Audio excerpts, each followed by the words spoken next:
What's good? It's your boy CJ Goodfellow. We back with the Boston Clinic. Got a couple video requests coming through. Shout out to Mr. DX Factor 87 for this video request. I kind of touched on it a little bit, but I elaborated some more in its own video. But if you want a video request or you want to get in touch with me direct, best way is to click the description, click the Facebook link, like the Boston Clinic page, and you can inbox me right there, and I'll get right back to you. And I got two more video requests coming for today. I'm gonna knock the other one out next, and then get to the other one later on. But a little bit under the weather, but we still working. I know what it is. And the question was, if Wilder beats Ortiz, will Eddie Hearn and Anthony Joshua, if they beat Joseph Parker, or Joshua beats Parker, will they finally try to make that the fight with Deontay Wilder? Will they be on some BS? And I think over time, and if you listen to Eddie Hearn and what he's been saying, yes, they're going to BS. I mean, they setting up several possibilities for Anthony Joshua's next fight. He said if Jarrell Baby Miller looks good in his April 28th fight in Brooklyn with Danny Jacobs or New York, wherever they fighting, whoever he's fighting, he'd be next. And then he's setting up the play for David Price. So if David Price wins, obviously that's what they're going to jump at. That's a big domestic clash over there. No matter how many times David Price been knocked out, people still come see him. And the selling point will be, if David Price get past Povetkin, which I elaborate on that a little bit more after this. If he gets past Povetkin, he already knocked Anthony Joshua out in the gym. So, why not see it? And I think people would pay to see that in the UK. So remember, Joshua and Hearn, they cater to the UK people. And even with Danny Jacobs' Matchroom USA, we did a video about Danny Jacobs may have made a mistake signing with Eddie Hearn USA being a guinea pig. He wants to put Danny Jacobs in the United States versus domestic UK fighters. That's what he want to do. I mean, they ain't going to fly over here, but over there, they going to eat it up. Anthony Joshua is a big star. You might as well just tell Danny Jacobs to fight in the UK if you want him to be a domestic UK fighter. But yeah, think about, Povetkin and David Price, why Eddie Hearn was in a rush to make that fight.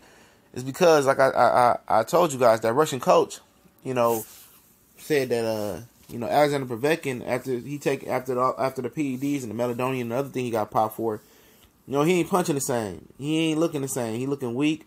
He not knocking out opponents that he should have been knocked out. And I think Eddie Hearn sees the same thing. I think he sees a weak, a frail Alexander Povetkin that's getting that way, because when you get off that juice and that ish, your body breaks down. It deteriorates because it's looking for that extra added PED or whatever you take it. Even with supplements, if you take a fat burner, after a while your body is looking for that, it's dependent on that. And when it can't find that, then your body goes north. It fluctuates back up in weight, and then PEDs.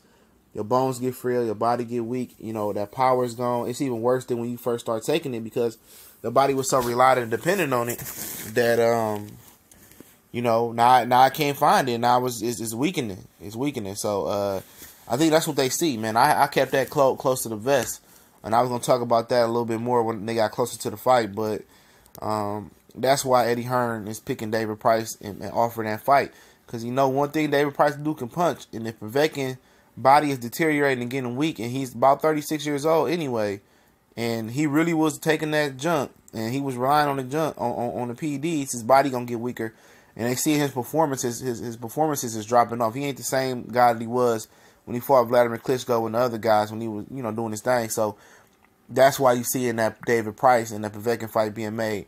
And then if David Price wins, you're gonna see that fight being made pretty quickly. They got a selling point. Price already talked about on Sky Sports how he iced Anthony Joshua in the gym. He already like a folk hero over there or whatever. They really like him. And I got a lot of respect for David Price for getting knocked out and keep coming back. So, that's what they're going to do first. So, to answer the question, yeah, they not. I don't believe the Deontay Wilder fight is going to be next. Anthony Joshua has been on record saying that's the fight they want to make next. Eddie Hearn was on record saying, if they both, Wilder beat Ortiz and Joshua beats Parker, that's the, negotiations start immediately. Yeah, negotiations start, but don't mean they gonna fight. One of my subscribers pointed that out, and that's a nice, catch on play of words.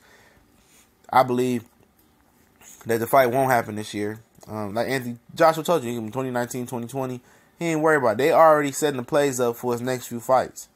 You know, the Povetkin and Price winner, you know, is probably going to be next because Povetkin is his mandatory. If he beats Parker for the WBO and the WBA, he's ranked high in both. So I think that's going to be next for him. And I don't really, like I said, I don't really see them doing that because, you know, Anthony Joshua's about to go over to HBO. You know, that's no secret. You know, Richard Schaefer pointed that out. That's why Eddie Hearn's doing business with HBO. Showtime knows it. Anthony Joshua's voting for HBO. You know, so that's gonna make the Wilder fight just that much more difficult. So that's something else to look out for. You know, I don't think the fight is gonna happen next, especially now while it's on the Showtime deal.